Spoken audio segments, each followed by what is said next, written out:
اعوذ باللہ السمیع العلیم من الشیطان الرجیم بسم اللہ الرحمن الرحیم رب اشرح لی صدری ویسر لی امری واحلل عقدۃ من لسانی یفقہوا قولی رب یسر ولا تعسر وتمم بالخیر وبک نستعین رب زدنی علما۔ السلام علیکم ورحمۃ اللہ وبرکاتہ۔ الحمدللہ ہم سورہ نساء کا ترجمہ و تفسیر کر رہے ہیں۔ 128 آیات کا ترجمہ و تفسیر الحمدللہ ہم کر چکے ہیں۔ آج کا سبق آیت نمبر 129 سے دیکھیے۔ اعوذ باللہ من الشیطان الرجیم وَلَن تَسْتَطِيعُوا أَن تَعْدِلُوا بَيْنَ النِّسَاءِ وَلَن اور لن ہرگز نہیں تستطیعوا تم استطاعت رکھتے ان تعدلوا ان کے تعدلوا برابری رکھو، عدل کر پاؤ، تم عدل کر سکو، اور تم ہرگز استطاعت نہیں رکھتے ہو کہ تم برابری کر سکو، اور تم ہرگز نہیں کر سکو گے کہ برابری رکھو۔ بین النساء بین درمیان النساء عورتوں کے درمیان ولو حرصتم اور لو اگر حرص تم بہترا چاہو، حرص رکھو، تم حرص رکھو اس کی کتنا ہی چاہو، بہترا چاہو۔ فلا تمیلوا پس لا نہیں تمیلو تم جھک پڑو، تم نہ جھک پڑو کل المیل کل پورا کا پورا، بالکل المیل جھک جانا، پورا کا پورا جھک جانا، مت جھک پڑو، بالکل ہی نہ جھک پڑو۔ فتذروها پس تذرو ڈال دو، تم ڈال دو ہا اسے کل معلقہ کا جیسے کہ معلقہ لٹکی ہوئی۔ وَإِن تُصْلِحُوا اور ان اگر تُصْلِحُوا تم اصلاح کرتے رہو، وَتَتَّقُوا اور تم پرہیزگاری اختیار کرو، فَإِنَّ اللَّهَ كَانَ غَفُورًا رَحِيمًا پس ان بے شک اللہ کان ہے غفوراً بخشنے والا، رحیمہ رحم کرنے والا، مہربان۔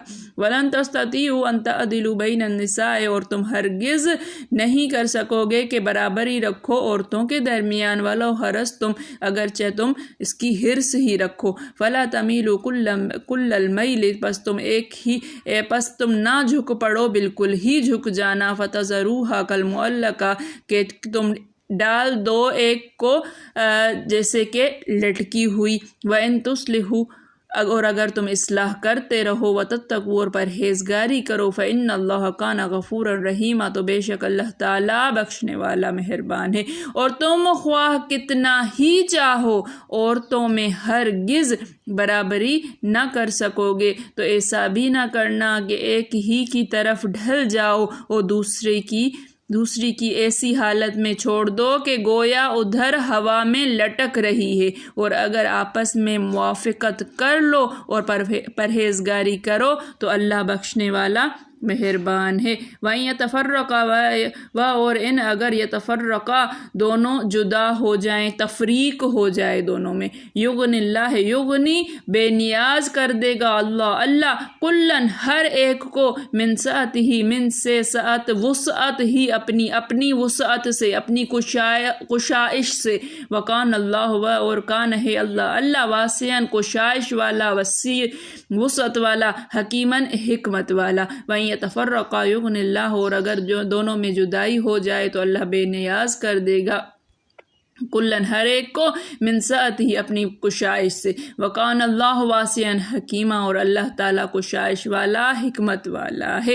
اور اگر میاں بیوی میں موافقت نہ ہو سکے اور ایک دوسرے سے جدا ہو جائیں تو اللہ ہر ایک کو اپنی دولت سے غنی کر دے گا، اور اللہ بڑی کشائش والا اور حکمت والا ہے۔ دیکھیے تفسیر کی طرف کہ ایک اور صورت جو ہے وہ یہاں پر فرمائی گئی ہے۔ اللہ تعالیٰ نے مردوں کو حکم دیا ہے کہ تم کتنی ہی کوشش کیوں نہ کرو، تم پھر بھی عورتوں میں برابری نہیں کر سکتے ہو، برابری جو ہے وہ تمہارے اس میں اختیار میں نہیں، لیکن پھر بھی اللہ تعالیٰ نے تقویٰ پرہیزگاری کا حکم دیا ہے کہ اس طرح سے نہ ہو جاؤ کہ ایک طرف جھک پڑو اور دوسری کو بالکل ہی لٹکا ہوا چھوڑ دو۔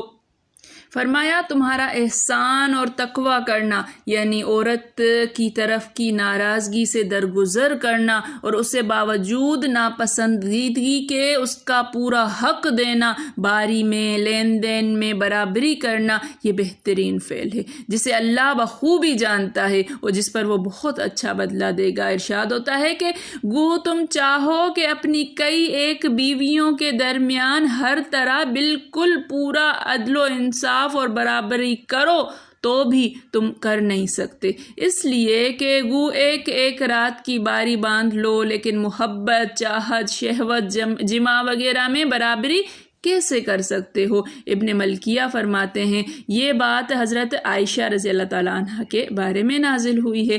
حضور صلی اللہ علیہ وآلہ وسلم انہیں بہت چاہتے تھے، اسی لیے ایک حدیث میں ہے کہ حضور صلی اللہ علیہ وآلہ وسلم عورتوں کے درمیان صحیح طور پر مساوات رکھتے تھے، لیکن پھر بھی اللہ تعالیٰ سے دعا کرتے ہوئے فرماتے تھے الہی یہ وہ تقسیم ہے جو میرے بس میں تھی، اب جو چیز میرے قبضے سے باہر ہے یعنی دلی تعلق، اس میں تو مجھے ملامت نہ کرنا۔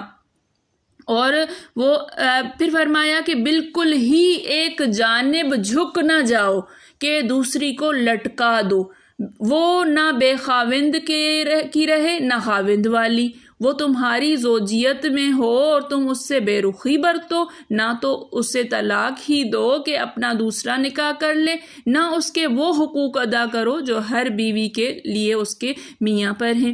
حضور صلی اللہ علیہ وآلہ وسلم فرماتے ہیں جس کی 2 بیویاں ہوں پھر وہ بالکل ہی ایک کی طرف جھک جائے تو قیامت کے دن اللہ کے سامنے اس طرح آئے گا اس کا آدھا جسم ساقط ہوگا۔ امام ترمذی فرماتے ہیں یہ حدیث مرفوع ہے۔ پھر فرماتا ہے اگر تم اپنے کاموں کی اصلاح کر لو اور جہاں تک تمہارے اختیار میں ہو عورتوں کے درمیان عدل و انصاف اور مساوات برتو، ہر حال میں اللہ سے ڈرتے رہا کرو، اس کے باوجود اگر تم کسی وقت کسی ایک کی طرف کچھ مائل ہو گئے ہو اللہ تعالیٰ معاف فرما دے گا۔ پھر تیسری حالت بیان فرماتا ہے اگلی تیسری آیت میں کہ اگر کوئی صورت بھی نباہ کی نہ ہو اور دونوں الگ ہو جائیں تو اللہ ایک کو دوسرے سے بے نیاز کر دے گا، اسے اس سے اچھا شوہر اور اسے اچھی بیوی دے دے گا۔ اللہ کا فضل بہت وسیع ہے، وہ بڑے احسانوں والا ہے اور ساتھ ہی وہ حکیم ہے جو تمام افعال، ساری تقدیریں اور پوری شریعت حکمت سے سراسر بھرپور ہے۔